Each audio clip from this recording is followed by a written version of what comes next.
किया है जहाँ भी यज्ञ होता है, और जब तक चंद्रमा नहीं पहुँचता है तब तक वो यज्ञ पूरा नहीं होता। एक बार यज्ञ चल रही है तो गुरु बृहस्पति अपनी पत्नी तारा को लेकर के पहुंचे हैं। चंद्रमा ने तारा को देखा है कि तारा देखने में बड़ी सुंदर है, तो चंद्रमा की नीयत खराब हो गई। अंत में यह हुआ कि चंद्रमा ने अपने गुरु की पत्नी तारा का हरण कर लिया, और जब हरण किया है ये बात देवताओं को पता चली। देवताओं ने चंद्रमा को समझाया, चंद्रमा ने किसी की बात को नहीं माना।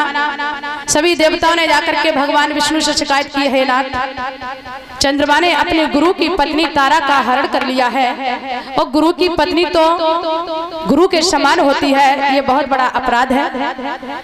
भगवान विष्णु ने जाकर के चंद्रमा को बहुत ललकारा फटकारा है। तो प्रभु के कहने पर चंद्रमा ने आज जब अपने गुरु की पत्नी को वापस किया है तो उस समय तारा गर्भवती हो चुकी थी। 9 मास के बाद में तारा ने बड़े सुंदर बालक को जन्म दिया। वो बालक जब धीरे धीरे तनक सियाना हुआ है, उस बालक को देखा चंद्रमा ने, तो देखा है कि वो बालक बड़ा सुंदर है, बड़ा होनहार है। चंद्रमा कहने लगा ये बालक हमारा है, और गुरु बृहस्पति कहने लगे ये बालक हमारा है। विवाद होने लगा।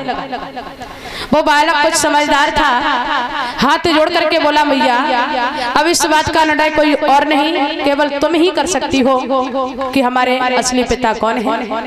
तो ध्यान रखना कि जो मासी होती कभी अपनी संतान से झूठ नहीं बोल सकती है। तारा कहने लगी लाल तुम गुरु बृहस्पति के नहीं, तुम चंद्रमा के पुत्र हो। देवताओं ने सुना है तो देवताओं ने आज वही बालक लिया और चंद्रमा को सौंप दिया। तो ऐसा ही नहीं बताया,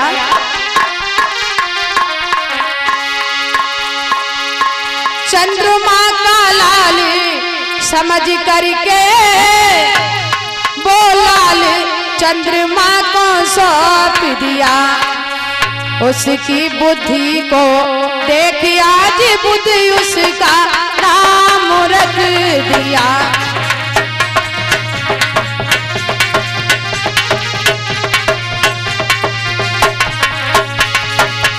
उस बालक का नाम बुध रख दिया, और धीरे धीरे वो बालक जब विवाह योग्य हुआ है तो लिखा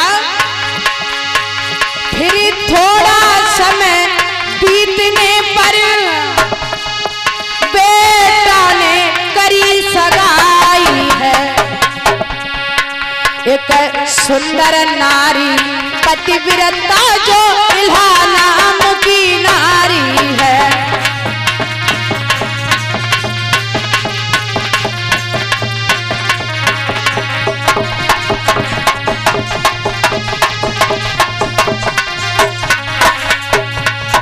धीरे धीरे समय व्यतीत हुआ। चंद्रमा ने देखा ये बालक तो बड़ा बुद्धिमान निकलेगा, उसकी बुद्धि को देख करके उस बालक का नाम बुध रख दिया। धीरे धीरे वो बालक सियाना हुआ है तो बड़ी सुंदर पतिव्रता नारी महलों में आई है। बुध का विवाह इल्हा के साथ में हुआ। बताया है कि जब बुध और इल्हा एक साथ में समय को व्यतीत किया है तो बुध और इल्हा के सहयोग से बड़े सुंदर बालक का जन्म हुआ, जिस बालक का नाम पुरुरवा रखा गया। और पुरुरवा भी सियाना हुआ है तो इस पुरुरवा का भी बताया है कि जो बुध थे इन्हीं की संतान पुरुरवा हुआ है, और पुरुरवा बुध से कई गुना सुंदर था। एक बार इंद्र की सभा लगी हुई है, उसी सभा में देव ऋषि बाबा नारद इस पुरुरवा के सुंदरता की बड़ाइयां करने लगे। उसी सभा में एक बड़ी सुंदर अप्सरा बैठी थी, जिस अप्सरा का नाम उर्वशी था। उर्वशी ने इस राजा की सुंदरता की बड़ाइयां सुनी तो उर्वशी मोहित हो गई। बताया है कि एक दिन उर्वशी और पुरुरवा की भेंट जब आपस में हुई है तो पुरुरवा कहने लगा उर्वशी मैं तुमको देख करके बड़ा प्रसन्न हूँ, ऐसा करो आप हमारे साथ में विवाह कर लो।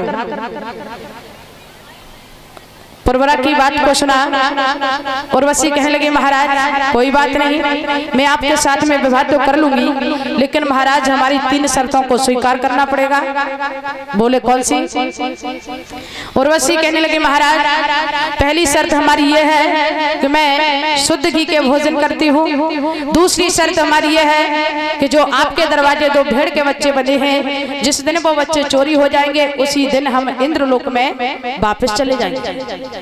और महाराज सबसे कठिन तीसरी शर्त हमारी यह है कि यदि मैंने जीवन में कभी आपको नग्न अवस्था में देख लिया तो मैं आपको हमेशा हमेशा के लिए छोड़ करके इंद्रलोक में वापस चली जाऊंगी।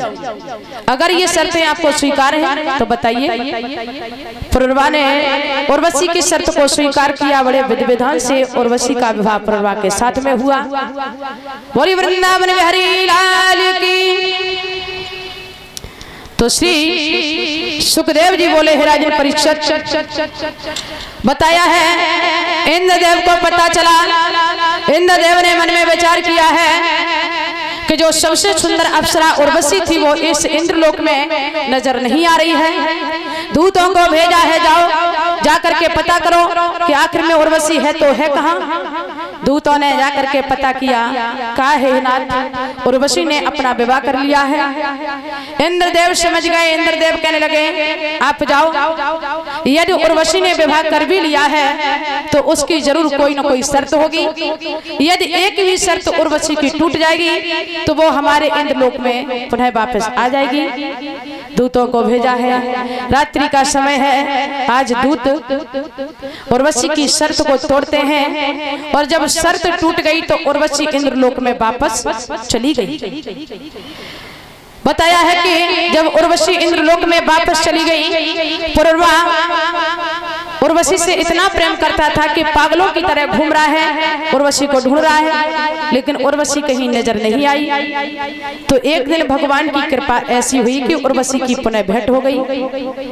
उर्वशी ने देखा है कि महाराज पागलों की तरह हमें ढूंढ रहे हैं, तो आज उर्वशी ने इस पुरवा को वचन दिया है, महाराज आप चिंता मत करो, मैं आपको वचन देता हूँ कि मैं 1 साल में 1 वर्ष में 1 दिन और 1 रात के लिए आया करूंगी, आप चिंता मत करो। उसी वचन के अनुसार और उसी 1 वर्ष में 1 दिन 1 रात के लिए आने जाने लगी।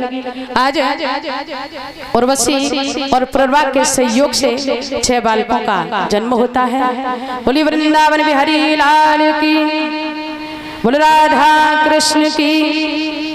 तो श्री सुखदेव जी बोले राजन परीक्षित, इधर गद की जो कन्या थी जिनका नाम सत्यवती था, जो ऋषि चक्र को ब्याही गई थी, बताया है कि सत्यवती और ऋषि चक्र के सहयोग से महात्मा जमदग्नि का जन्म हुआ और धीरे धीरे ये महात्मा जी भी जब विवाह योग्य हुए हैं तो महात्मा जमदग्नि का विवाह रेणुका के साथ में होता है।